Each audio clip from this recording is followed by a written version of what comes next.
अगर मैं आपसे पूछूं कि आप कौन सी दुनिया में रहते हो तो आप सोचेंगे ये कैसा सवाल है। और क्या आपने हेल यानी नर्क को देखा है? नर्क नाम सुनकर ही रूह कांप जाती है। इस जगह तो आप अपने दुश्मनों को भी नहीं भेजना चाहेंगे। लेकिन हमारी दुनिया में कुछ ऐसे भी लोग हैं जिन्होंने जीते जी मौत और नर्क को अनुभव किया है। आज हम आपको एक ऐसे ही शख्स के बारे में बताएंगे जो 12 साल कोमा में रहने के बाद पूरी तरह से सही हो गए। मार्टिन पिस्टोरियस, जो कि अफ्रीका में 31 दिसंबर 1975 को पैदा हुए थे, जो कि हर बच्चे की तरह नॉर्मल थे पर सिर्फ कुछ टाइम के लिए। अभी जनवरी 1988 में एक दिन मार्टिन स्कूल से घर आया तब उसने अपनी मदर को बताया कि मेरे गले में दर्द है। सुनने में तो नॉर्मल ही लग रहा था पर दिन ब दिन उसकी हालत खराब होती गई और मार्टिन धीरे धीरे अपनी बॉडी से कंट्रोल खो रहे थे, यहाँ तक वो अपने माइंड से भी कंट्रोल खो रहे थे। और एक दिन अचानक मार्टिन कोमा में चले गए। लेकिन मार्टिन कोमा में किस बीमारी से गए ये आज तक नहीं पता चला। लेकिन डॉक्टर्स का मानना था कि मार्टिन को क्रिप्टोकोकल या फिर कैरेब्रल ट्यूबरक्लोसिस हो सकता है, क्योंकि उसे पहले भी ये बीमारी रह चुकी थी। लेकिन अब डॉक्टर्स को कुछ समझ नहीं आ रहा था कि मार्टिन को कैसे सही किया जाए। मार्टिन के ऊपर बहुत सारे एक्सपेरिमेंट किए गए ताकि वो पहले जैसा हो जाए, पर अनफॉर्चुनेटली सारे के सारे एक्सपेरिमेंट फेल हो गए। फिर डॉक्टर्स ने कुछ दिन बाद मार्टिन को हॉस्पिटल से डिस्चार्ज कर दिया और डॉक्टर्स का कहना था कि मार्टिन अब जिंदगी भर एक जिंदा लाश की तरह रहेगा।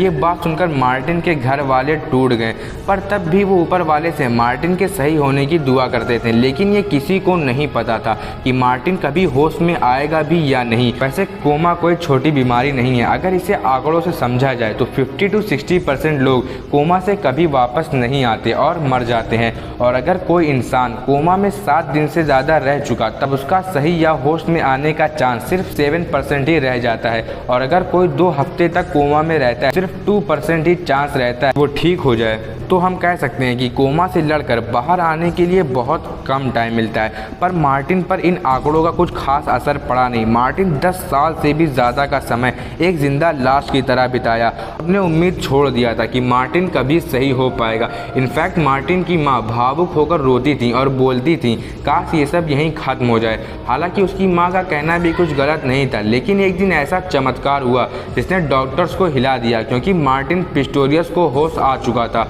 पूरा घर बहुत खुश था क्योंकि उनका बेटा वापस आ गया था। लेकिन असली खेल तो यहीं से शुरू हुआ, क्योंकि अब मार्टिन वो सब बताने वाला था जो उसने कोमा में महसूस किया था।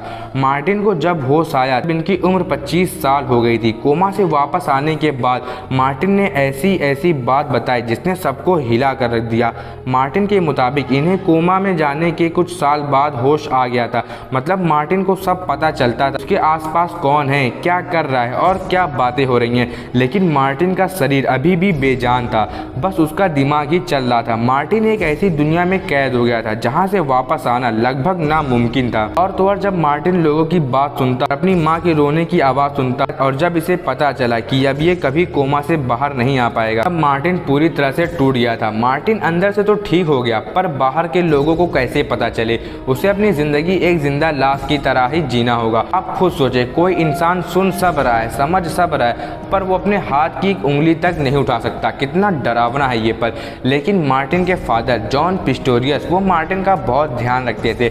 अपने हाथों से जूस पिलाते, नहलाते और उसकी साफ सफाई करते। उसे टाइम टू टाइम सनलाइट में ले जाते ताकि वो हेल्दी रहे। मार्टिन अपने दिमाग में कैलकुलेशन वगैरह किया करता था, क्योंकि मार्टिन को लग रहा था कि यही उसकी दुनिया है। अब आपको बता दूं कि मार्टिन होश में कैसे आया। तो एक दिन जब मार्टिन का रेगुलर बॉडी चेकअप हो रहा था, टेस्ट में उसने सबको बता दिया कि वो होश में है, वो भी सिर्फ हल्की सी आंख हिलाकर। पर लकीली डॉक्टर्स ने उसकी आंख पर गौर कर लिया। उसके बाद मार्टिन को स्पेशल ट्रीटमेंट देने के लिए हॉस्पिटल में शिफ्ट किया गया और मार्टिन का टेस्ट किया, ये जानने के लिए कि क्या सच में मार्टिन को होश आ चुका है या फिर ये कोई इत्तेफाक है। लेकिन जब मार्टिन के सारे टेस्ट की रिपोर्ट आई सबको मालूम पड़ा कि मार्टिन होश में आ चुका है। उसके बाद मार्टिन का बहुत ज़्यादा ध्यान रखा जाने लगा। उसके बाद मार्टिन के लिए एक ऐसा कंप्यूटर प्रोग्राम बनाया गया जिसकी मदद से मार्टिन लोगों से बात कर सके और धीरे धीरे मार्टिन सही होने लगा। तब इन्होंने अपनी पढ़ाई पूरी की और डिग्री हासिल। उसके बाद वेब डेवलपमेंट कंपनी में मार्टिन की जॉब लग गई और धीरे धीरे मार्टिन के चेहरे पे एक्सप्रेशन भी आने लगा और जल्द ही इनका पूरा शरीर काम करने लगा। उसके बाद मार्टिन ने शादी कर ली और वो नॉर्मल लोगों की तरह रहने लगे। फिर 2011 में मार्टिन पिस्टोरियस ने एक बुक भी पब्लिश की, होस्ट बॉय के नाम से। इसमें मार्टिन ने अपने सारे एक्सपीरियंस शेयर किए कि कोमा में उसके साथ क्या कैसे, और ये बुक आपको अमेज़न पर 2119 रुपए में मिल जाएगी। और मार्टिन एक मिसाल है कि आप उम्मीद और मेहनत से कुछ भी कर सकते हैं। कि कहानी में मुझे काफी इमोशनल एंड मोटिवेशनल सीन मिला। उम्मीद है वीडियो आपको पसंद आई होगी। और आपको मार्टिन पिस्टोरियस की स्टोरी कैसी लगी हमें कमेंट करके बताएं। और अगर वीडियो में कुछ गलती हुई तो माफी चाहता हूँ। आप ऑडियंस ही मेरा सब कुछ हैं। आपने मेरे यूट्यूब के सफर में काफी साथ दिया और उम्मीद है आगे भी सपोर्ट करते रहेंगे। वीडियो अच्छी लगी हो तो लाइक एंड शेयर जरूर करें। और अगर चैनल पर नए हैं तो चैनल को सब्सक्राइब और बेल आइकन को ऑन करके हमारी यूट्यूब फैमिली का हिस्सा बने। मिलते हैं जल्द ही किसी नए वीडियो पर। तब तक अपना ख्याल रखें, सपोर्ट करें।